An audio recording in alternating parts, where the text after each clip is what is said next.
La place à mon ami, mon collègue et ami Alejandro Rojas Orrego, qui nous vient directement de Colombie, de Bogota, qui est professeur de psychiatrie psychanalyste à Bogota, et qui probablement doit être lost in translation, c'est-à-dire isolé du dans l'espace, et qui va faire sa communication dans cet état particulier, qui est celui qui fait une intervention à 3h du matin, et 3h du matin au départ. Je vous laisse avec Alejandro, qui va évoquer un parisiano argentin, Julio Cortázar, qui sera discuté par notre collègue ami, psychanalyste de Madrid, Ariel Lieberman. Et bien sûr, avant d'être à Madrid, était en Argentine, il était exilé, perdu dans l'espace à Madrid. Voilà,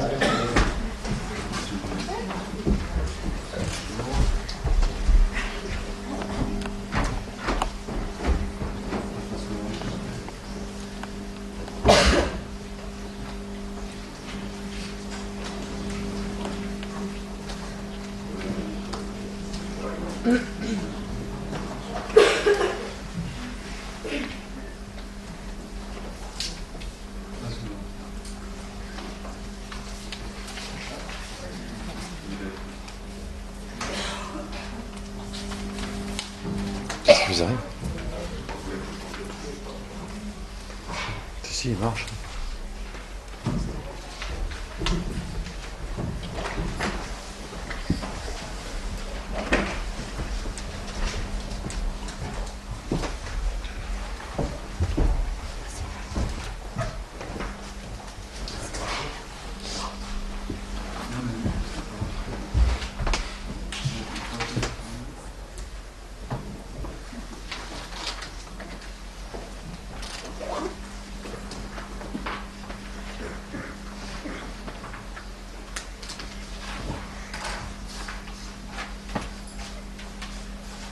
L'amour, ce mot, audace moraliste, veut de ton impatience aux raisons de profondes, dérouté et méfiant dans la vie où l'amour s'appelle de tous les noms de tout perdu, de toutes les maisons, de tous les étages, de toutes les chambres, de tous les lits, de tous les rêves, de tous les oublis, de tous les souvenirs. Mon amour, je ne t'aime pas parce que nous sommes plus à t'aimer, je t'aime parce que tu es la mienne, parce que tu es de l'autre côté, m'invitant à sauter de l'autre côté. Parce qu'au plus profond de la possession, tu n'es pas en moi, tu ne t'appelles pas, je ne dépasse pas ton corps, ton rire. Il y a des heures où cela me tourmente que tu m'aimes. Ton amour me tourmente car il ne me sert pas de pont. Jamais Wright, le Corbusier, ne feront le pont sur lui d'un seul côté. Et ne me regarde pas avec ses yeux d'oiseau, pour toi l'opération amour est si simple. Tu guériras avant moi dès que tu m'aimes plus que je me t'aime. Bien sûr, tu guériras car tu vis dans la santé, après moi, on viendra un autre, on en change comme de corsage. Si triste d'entendre le Saint-Nicolas, il est l'amour passeport, l'amour passe-montagne, l'amour clé, l'amour revolver, l'amour qui nous donne les yeux d'Argus, l'ubiquité, le silence à partir duquel la musique est possible, la racine à partir de laquelle on pourrait commencer à tisser la lumière. Et c'est bête, parce que tout ça en fond devant toi. Il n'aurait qu'à te plonger dans un verre d'eau comme une fleur japonaise, pour que peu à peu jaillissent les pétales, se gonflent dans le courbe, apparaissent dans la côte. Moi je ne sais pas, pardonne-moi. Ces mots sont prononcés par Horace Oliveira, le personnage central de Marc. Il évite intérieurement la Sibylle dans l'absence de tu, alors que tout est ignorant et qu'il est par là, devant son lui-même, cherchant le nord, cherchant le sud, c'est la tête du déchet. Est-ce que c'est La Sibylle que je parle, maintenant que le Sibylle, de la Sibylle que je parle, maintenant que le Sibylle, et je ne lui parle pas avec les mots qui n'ont servi qu'à ne pas nous entendre. Je commence maintenant qu'il est trop tard à en employer d'autres, les siens. Ce que l'aurait de cette chose qu'elle comprend et qui n'a pas de nom, aux rares vibrations qui tendent l'air entre deux corps, qui remplissent le poussière d'or une chambre ou un poème. L'amour présent dans le Marel de Julio Cortázar pose de nombreuses questions pour ce qui en est de l'amour en soi, tel le colloque qui nous réunit aujourd'hui. Certes, l'amour de l'amour, mais aussi peut-être cet amour que l'on porte ou pas, aussi peu en soi-même pour soi, pour moi, parfois pour un autre qui ne soit qu'un autre soi-même. L'amour que le moi se porte lui-même dans un système par définition si court. Le moi aimant s'aimer devient ici peut-être au plus, lorsqu'un objet se dessine à l'horizon, le moi s'aimant aimer, dans une tentative de suffisance qui ne vise qu'à assurer une unité possible, aussi recherchée que fragile que menacée. Dans cet univers où les limites et les frontières sont devenues si frêles, si instables, si difficilement perceptibles parce que la plupart du temps inexistantes, qu'en est-il du statut du moi et de l'objet, de soi et de l'autre? Lorsque la souffrance narcissique et solitaire est au rendez-vous, que devient cet amour en soi adressé à un autre, porteur à la fois de la maladie si crainte et de l'espoir d'un remède? Les différences viennent à manquer même du côté du bien. Il n'y a pas de message, ni de messager, que c'est eux le message. De même que l'amour, c'est celui qui aime ou celle qui aime.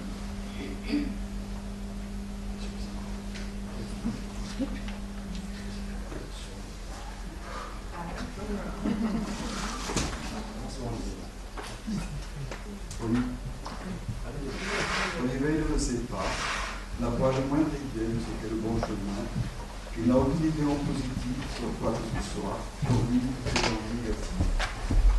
Il est un homme qui cherche de mesurer l'élément des choses plus nord, et le décision propre à l'enfer, le désir et le centre, à savoir ce qui subsiste quand on a tout rejeté, et Marel est en fait une accumulation de rejet.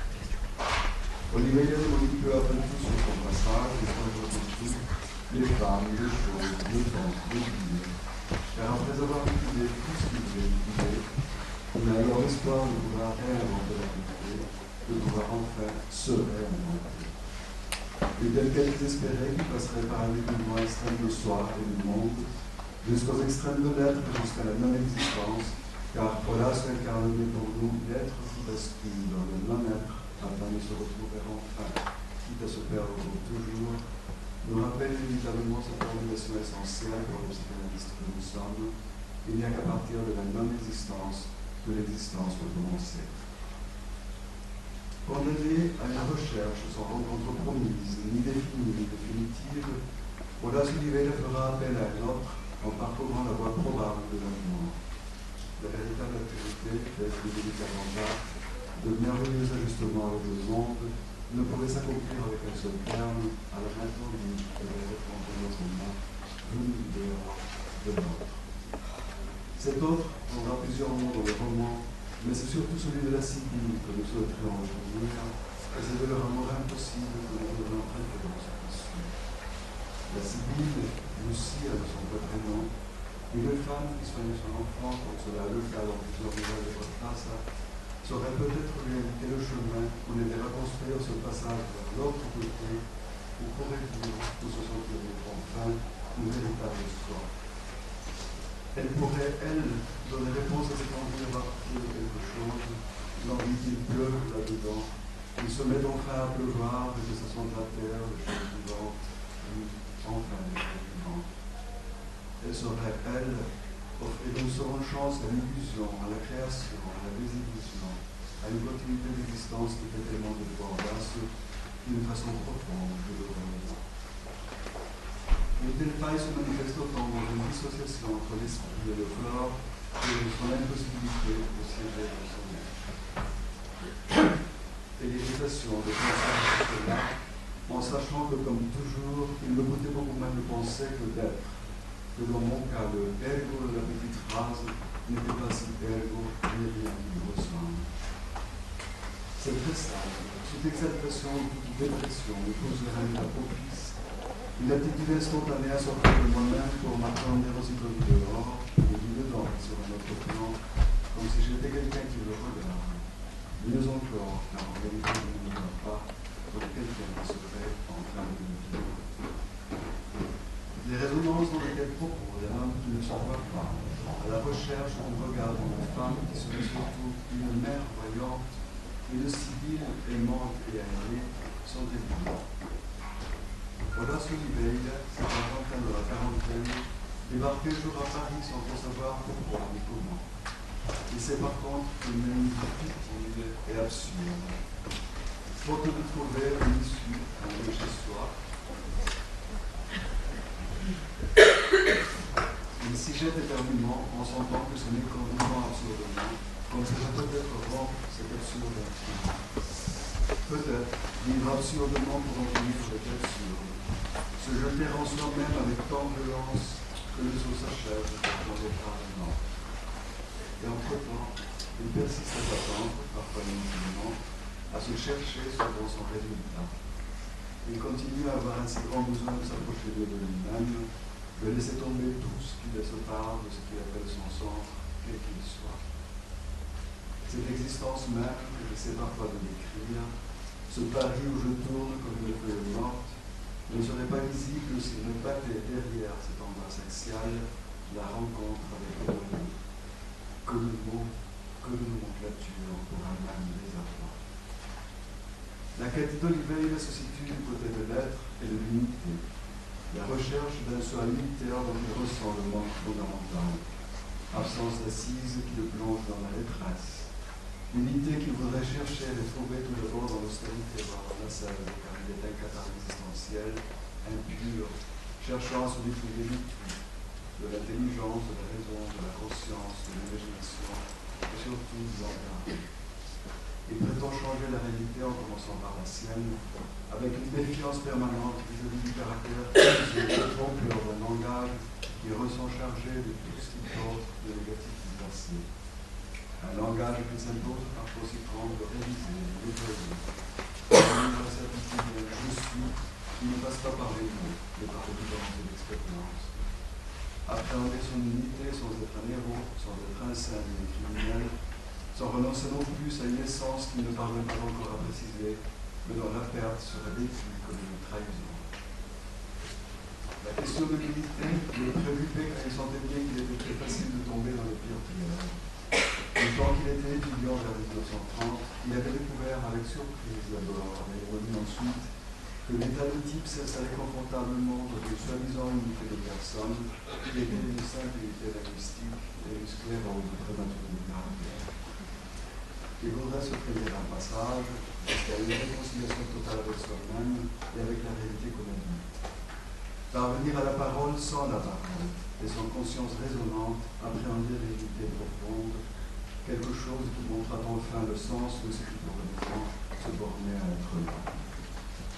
Le sentiment d'activité au respect de consistance, de la rencontre avec l'autre, à la perte de la capacité de relation avec les objets, de l'engagement en non-engagement par un investissement, de l'angoisse qui soutient à la démonstration. Voilà, se lever, à se perdre, à se retrouver, à se perdre. Je crois que la peur est comme un dernier refuge, la barre où il se cramponne avant de se jeter dans le vide.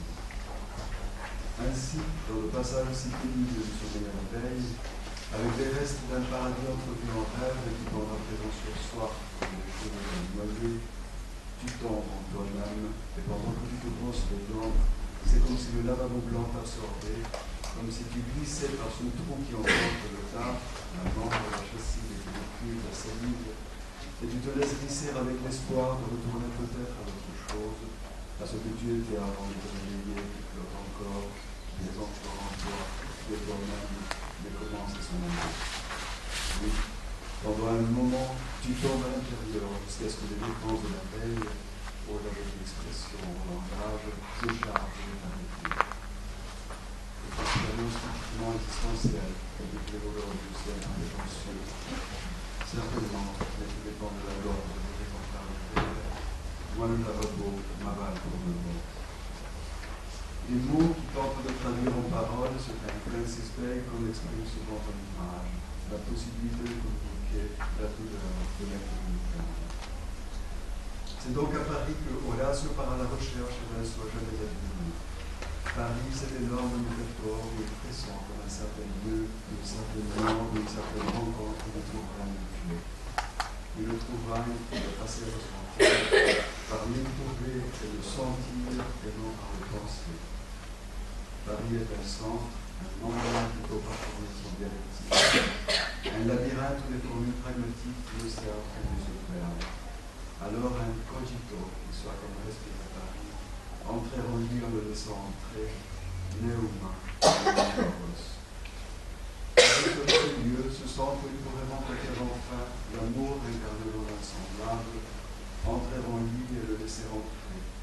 Un amour vie, amour air, amour respiration, amour que l'on inspire et l'on exhale, un amour élément essentiel pour la vie, un amour que par définition on ne peut pas choisir. Ce que beaucoup de gens appellent aimer consiste à choisir une femme et à l'épouser. Ils la choisissent, je te jure, je l'ai vu. Comme si l'on pouvait choisir dans l'amour, comme si ce n'était pas un éclair qui te fend en deux et te laisse pétrifier sur place. Tu ne choisis pas la pluie qui te trempera le scolos à la sortie d'un cancer. Un amour qui lui permette de sortir de son insécurité extrême, d'un est seulement bien plus grand que la seule solitude, car alors ce n'est pas dans l'autre qu'il y a à manquer, c'est temps où ma propre compagnie me manque. Cette sensation de vivre, de survivre en marge de la vie, et de soi et des autres. L'amour serait un donneur d'être, un remède probable pour cet isolement, pour la survie comme indépassable, irréductible. Seul un optimisme biologique et sexuel pouvait cacher à certains leur insularité, n'en déplaise à John Brown. Les contacts dans l'action, la race, le métier, le lieu, le stade, étaient des contacts de branches et de feuilles qui s'entrelacent et se caressent l'arbre à arbre, tandis que les troncs élèvent déliqueux leur parallèle inconciliable. Oui, peut-être la femme, mais l'Adamness nous dure ce que dure une femme, et encore seulement pour ce qui touche à cette femme. Alors, il n'y a pas d'Adamness, tout au plus l'agréable togetherness. C'est déjà quelque chose. Amour, cérémonie ontologisante, donneuse d'être. Et c'est pour cela qu'il lui venait à présent à l'esprit ce qu'il aurait peut-être dû penser dès le début. Dans la possession de soi, il n'y a pas de possession de l'autre. Et qui se possédait véritablement? Qui était vraiment désabusé de soi, de la solitude absolue au point de pouvoir compter sur sa propre compagnie, et d'être obligé de se jeter au cinéma, au bordel, chez les élites, dans un métier absorbant de mariage, pour être au moins seul parmi les autres. Ainsi, paradoxalement, le comble de la solitude menait au comble du prévert, à la grande illusion de la compagnie, à l'homme seul dans la salle des échos et des moutons. Ainsi, les gens comme lui qui s'acceptaient ou se refusaient, mais en se connaissant de près, tombaient dans le pire paradoxe, celui d'être peut-être au bord de la vérité, sans pouvoir franchir ce bord. Un amour, enrichissement vital, amour exaltation, amour pur, amour accès à l'autre et donc à soi. Dans sa recherche d'absolu, d'un amour qui serait l'honneur de l'infini, voilà ce se confronte lui-même avec son vide infini. Hors de la confrontation de deux contenus, de l'accouplement impossible de deux infinis extrêmes, l'infini du tout et l'infini de rien, si dissemblables pourtant si proches, ne saurait être de vie. D'autre part, le tout et le rien sont si éloignés l'un de l'autre du non-rien, de la non-chose. Cette absence et ce manque inhérent à un état d'expérience suspendu où naissent le fantasme et la représentation. Et pourtant, il doit y avoir un état entre la perte totale et la présence excessive. Il se nomme absence, et faute d'absence, la création du psychisme échoue. On a beau croire alors à la dimension rédemptrice d'un amour dont l'autre serait désormais le seul détenteur. Un amour qui serait en mesure de donner le jamais vu. Et avait cru une fois l'amour comme enrichissement, exaltation de puissance de l'église. Un jour, il s'était aperçu que ces amours étaient impurs parce qu'il supposait cet espoir, alors que véritablement aime sans rien espérer de l'autre que l'amour, acceptant aveuglément que le ciel devient plus bleu, la nuit plus douce et l'être moins incommodes. Les femmes commençaient par l'adorer, par l'admirer, puis quelque chose leur faisait pressentir le vide. Elles se rejetaient en arrière, le lit leur facilitait la fuite, et leur ouvrait la porte pour qu'elles puissent aller jouer pour eux. Inspiration et expiration, inhalation et exhalation, se remplir et se vider. L'amour se situe pourtant dans le voyage, dans le parcours, dans ce qui est entre, et non dans les deux termes qui relient. Il vit dans la possibilité d'aller et de venir, du positif au négatif, du vide au plein, et vice-versa. Un lien à double direction.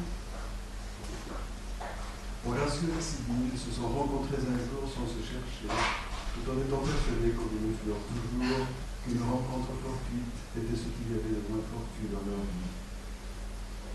C'était une petite librairie de la rue du Cherche-Midi.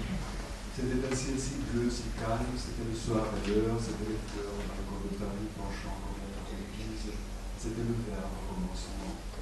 C'était un homme qui se croyait un homme. Quelle fille comme dit ma mère, elle est sortie de la librairie, et nous avons échangé de mots, nous sommes allés boire un verre de bouillon d'oignon dans un café de Sèvres de Bidonne.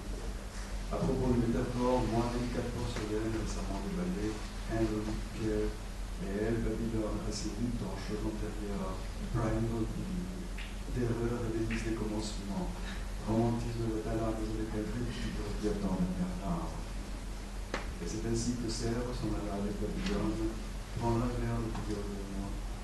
Nous nous regardions, je crois, dès que nous commencions à nous désirer, et survint alors un dialogue mémorable plein de malentendus, de plaisantantes qui se résolvaient en vague silence, et puis les mains se sont mises en mouvement de leur côté. Il était doux de se caresser les mains en se regardant et en se souriant. Nous allumions nos gauloises au niveau l'un de l'autre, nous nous frottions les yeux, nous étions d'accord surtout que c'en était une honte. Paris dansait au dehors, en nous attendant, nous venions de débarquer. Nous venions de naître, tout était là, sans nom et sans histoire. Au commencement, c'était un homme qui se croyait un homme. Ma mère est sortie de la librairie. Moi, délicatement solennelle, récemment déballée, indolique, elle, assez vivante, devant l'intérieur, plein de motifs, terreur et réalisé de l'occident. Nous venions de naître, tout était là, sans nom et sans histoire. Mère, quelle était la mienne lorsque je t'ai rencontré. Certes, le besoin d'être aimé est notre lot à tous, mais l'amour peut devenir parfois la proposition de réparation pour ceux chez lesquels une curiosité du départ est restée sans réponse. Ils persisteront à croire toujours que comme l'amour, elles se trouvent entièrement chez l'autre. Ils chercheront désormais la réponse si espérée dans l'illusion de leur passion amoureuse, en croyant peut-être qu'il serait encore temps de tout défaire et de recommencer. Il y a des vies qui se construisent dans le fait à la recherche du temps manqué. Pour Horacio, au commencement, ce fut l'illusion, une illusion qui est passée de loin, celle pourtant si grande qu'accompagne le fait de tomber amoureux.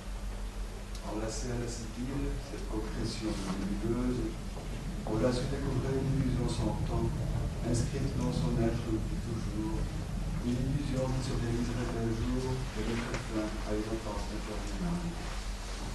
Il y avait là comme une sorte de promesse. Il ne saurait dire qui ne lui avait promis quand ni pour quel jour. Il avait pourtant la certitude d'une réponse qui devait arriver du dehors. Depuis dehors, il attendait. Et qu'elle viendrait là où il attendait et se mettrait à sa portée. Il saurait alors l'inventer et s'inventer. Il pourrait tout défaire, tout recommencer. Le monde pourrait enfin se trouver, créer, sans cesse recréer. Il aurait alors la certitude de sa propre existence.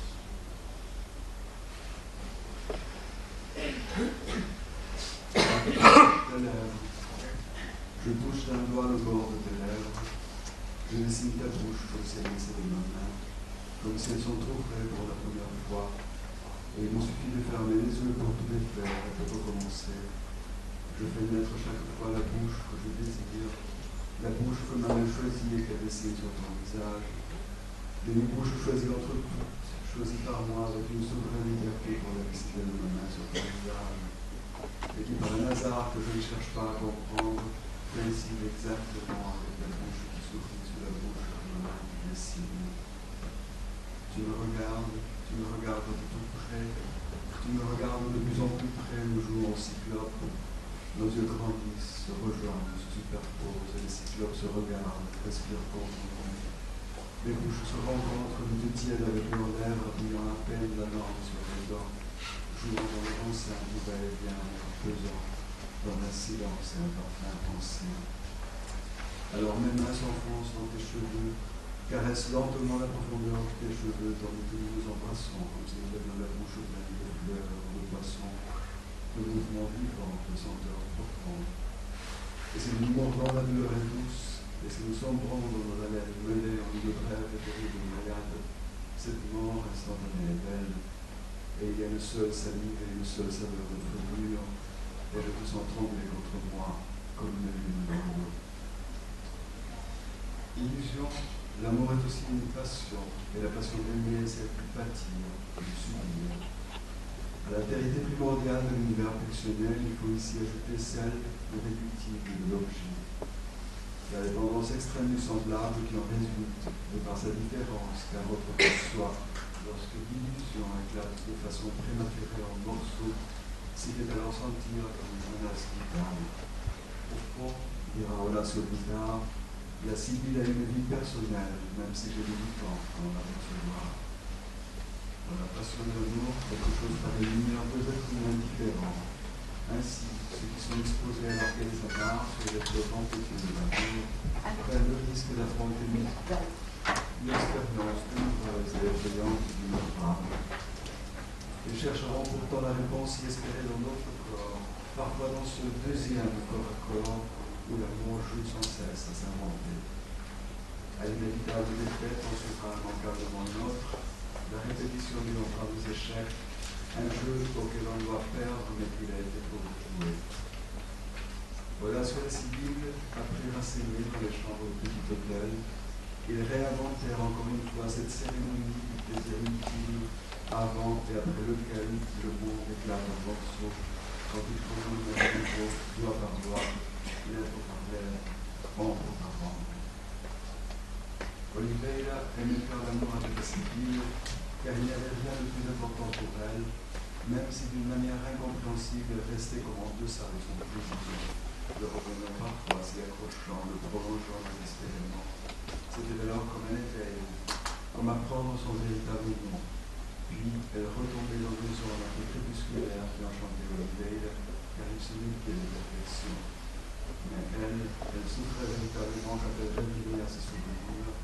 Tout cela pas obscurément, elle aurait dû penser, elle ne pouvait penser. Il fallait à ce moment-là l'embrasser profond, l'appeler à de nouveaux jeux. Alors l'autre, réconcilié, grandissait à nouveau sous lui et l'emportait, et se donnait avec une frénésie de bête, les yeux perdus, les doigts crispés, mythique et atroce comme une slève dans la porte d'une montagne, déchirant le temps de ses jambes, de ses sursauts, et une plainte de roc qui n'en finissait pas. Voilà, ce semblait être un spécialiste des causes perdues, les pères d'abord, qui se lançaient comme un fou à leur poursuite. Cela était d'autant plus vrai que dès qu'une chose commençait à bien fonctionner, ils se sentaient emprisonnés. Il lui fallait alors prendre la fuite, mettre en acte plutôt qu'agir. Certes, l'amour est respiration, mais indispensable pour la vie la plus élémentaire. Mais une respiration qui ne serait qu'inspiration conduirait à la noyade autant que le manque d'air. C'est dans l'oscillation entre le guide et le train, et dans la transformation réalisée au cours du voyage, que se trouve la vie, et dans la possibilité de l'amour. Un lien qui peut être alternativement positif et négatif. Encore faut-il, pour ce faire, avoir la certitude de ne pas tomber dans l'un des deux contraires absolus, et surtout, de ne pas risquer de s'ouvrir pour toujours. L'inhalation, l'exhalation, l'inhalation. Voilà ce que aimait faire les choses pleines d'espace libre.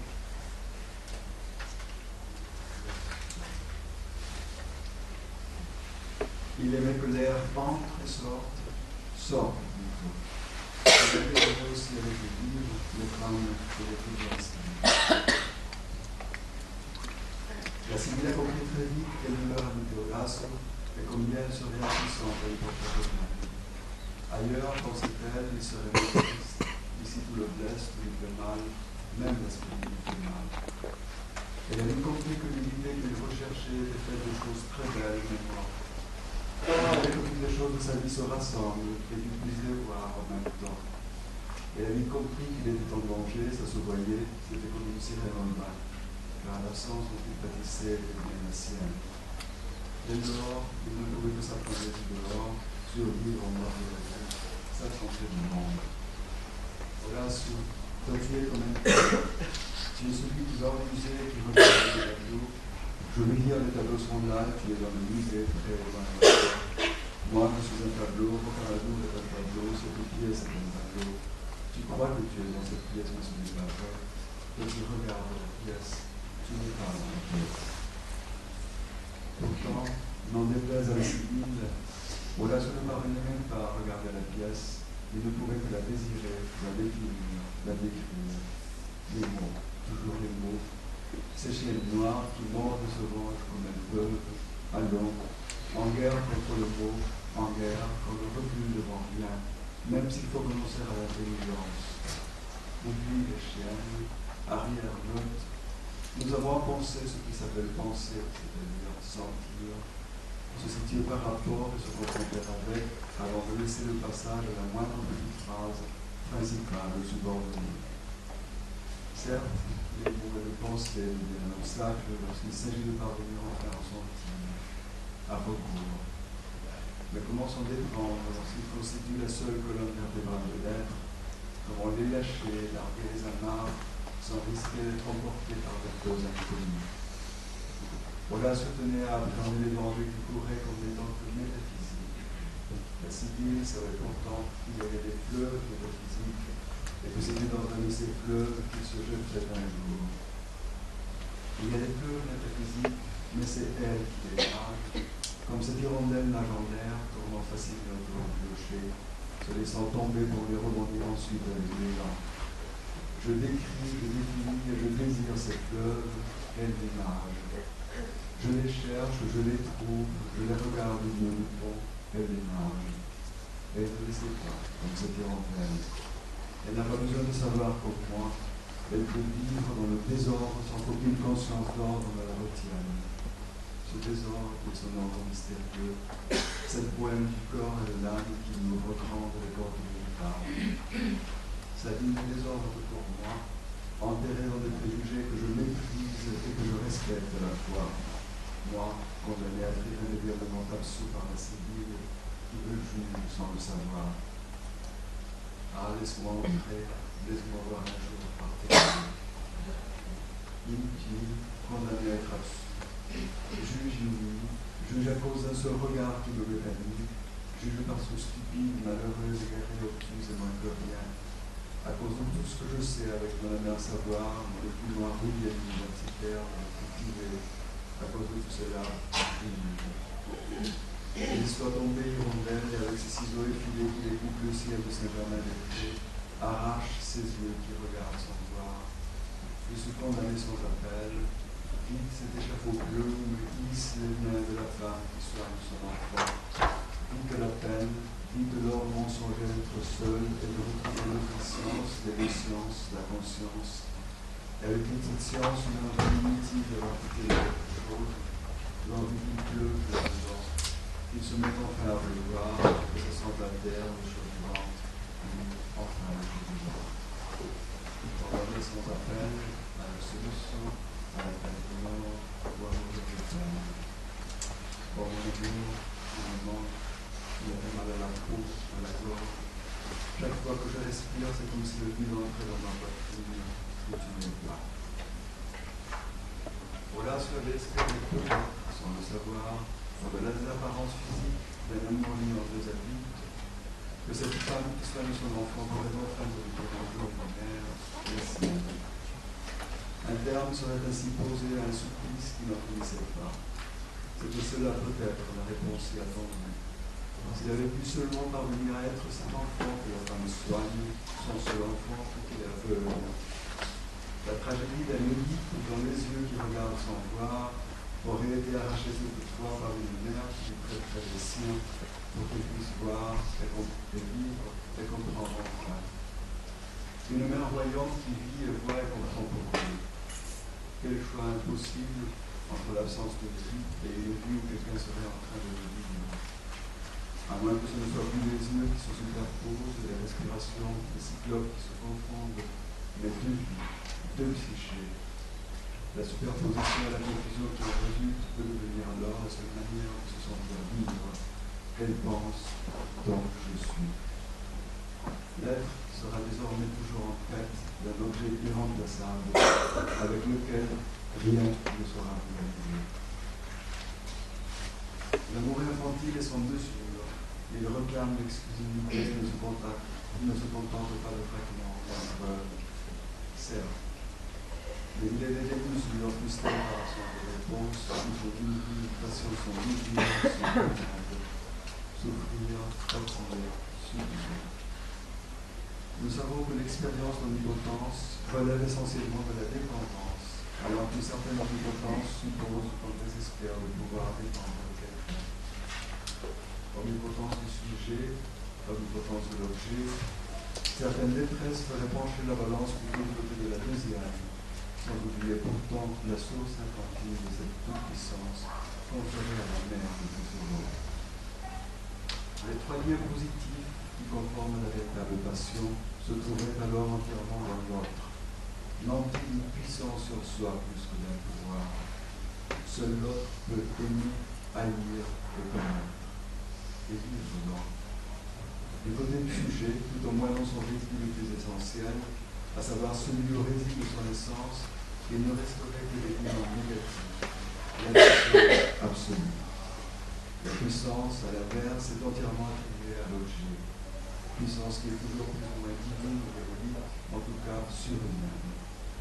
Et la seule protection de la part d'un objet dont est attendue la vie, not less than everything, s'avère dans de telles conditions et aussi faible portée. J'ai cru que je pourrais te protéger, mais bien, je me suis tout de suite rendu compte que tu n'avais pas besoin de moi.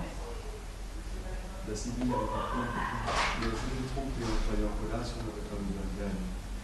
L'histoire a une tendance démoniaque à se répéter à la salle. Son besoin était en fait aussi immense qu'intolérable. Pour nous, peut-être aussi pour elle. Un enfant qui ayant un guide, une faim, une souffrance que nul ne pourrait soutenir. Un enfant vorace dans l'état intérieur, pour se le était à la fois vide de ce qui n'a pas été exercé, une amitié qui s'effraie elle-même d'être sans limite, une souffrance à vif qui n'a point rencontré une enveloppe pour se contenir. Instant interminable, s'entendre pleurer au milieu de la surdité universelle. La douleur qui en résulte ne s'effacera jamais. Ce n'est pas une blessure, c'est un trou, un centre vide jusqu'à l'absence de sang. Plus tard, ce l'effort infiniment nous atteindra et nous frappera sans avertir. Un enfant qui hurle sans retenir, enfermé à jamais. À moins que l'amour, oui, peut-être l'amour, mais l'amour de ce mot, enrichissement vital, exaltation de puissance médiatrice, cérémonie ontologisante dans leur être, illusion, passion, puissance, impuissance. L'enfant de la Sibylle, qui est surnommé Rocamadour, alors qu'à Montevideo il s'appelait modestement Carlos Francisco, vivait depuis peu chez eux. Il était malade, terriblement fait à des malades. Il était allé le reprendre chez la novice le garder, car pensait-elle, Madame Irène s'occupait d'un bébé. La Sibylle avait pourtant beaucoup hésité, craignant qu'elle ne pourrait l'avoir avec elle, sentant qu'il fallait encore être seul avec Horace, vivre avec lui, en l'aidant pour combien de temps à chercher ce qu'il cherche. Horace, de son côté, disait ne pas la comprendre. Il la traitait de mauvaise mère, la traitait de sentimentale, la traitait de matérialiste, la traitait de tout parce qu'elle n'avait pas Rocamadour, ou parce qu'elle voulait l'amener, parce qu'elle renonçait, parce qu'elle voulait aller le voir, parce qu'elle comprenait soudain qu'elle ne pouvait pas l'aimer. Lorsqu'il arriva chez eux, Horace ne laissait pas quelqu'un. Le Rocamadour lui a séduit lui-même. Le petit n'entrait pas dans cette commission. 3 est un mauvais nombre dans une seule pièce. Il ignorait sûrement que le nombre qu'elle pensait Ne confondez pas un temple classique. Il y avait là une mère et deux enfants.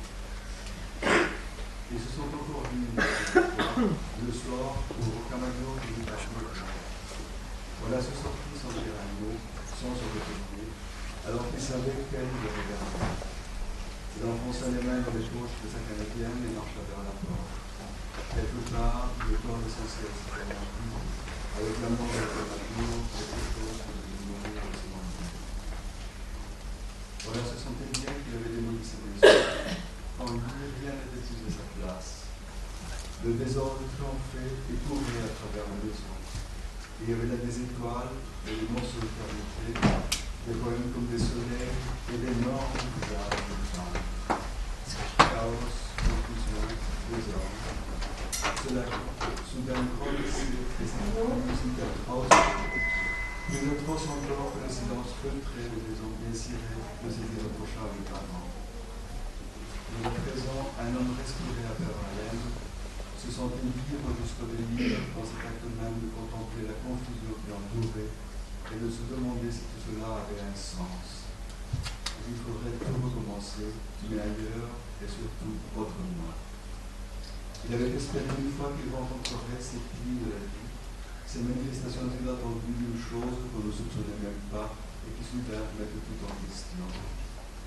Il les avait cherchés dans l'amour, dans l'autre, en dehors de lui, avec cette nostalgie du royaume que nous portons tous dans la couleur de nos yeux, dans chaque amour, en tout ce qui au plus profond de nous-mêmes nous tourmente et nous libère et nous trompe. Donner enfin forme à l'autre forme, faire d'un sens potentiel un sens enfin mérité. Mais si la vie est ailleurs, si l'autre reste, comme lors des premiers jours, nantis de la puissance divine que le sujet veut conférer, l'amour soit et c'est pas toujours. À la fin, un idéal essentiel se posera avec l'équité de l'autre. L'amour ou soi? Telle est la question. À la recherche du temps complet. Voilà ce qui est encore loin de pouvoir chasser de ce monde un Dieu qui était entré avec l'insatisfaction et le cri de douleur inutile. Il est encore loin de se savoir le maître de ses rêves. Il est encore loin d'assumer que son destin personnel est créé par lui. Mais il commence à savoir qu'il est son fardeau et qu'il le retrouvera toujours. Il sait que son centre est un trou, un centre vide, un centre de silence. Comme Sisyphe, il est déjà un aveugle qui doit voir et qui sait que la vie n'est pas le fin. Comme lui, il est toujours en marche. Tout défaire et tout recommencer, mais autrement, ailleurs. Il est notable que Narcisse et Sisyphe se retrouvent et se fondent. Le mythe de narcissisme est peut-être en attente des mots qui seraient évoqués. De l'autre côté s'intitule la première partie de Marine. À Horace, il lui reste encore à vivre son besoin de vie, mais cette fois de ce côté-ci. Laissons-le donc poursuivre son voyage intérieur et découvrir enfin ce que dit le silence. Nous sommes tous membres et rejetons.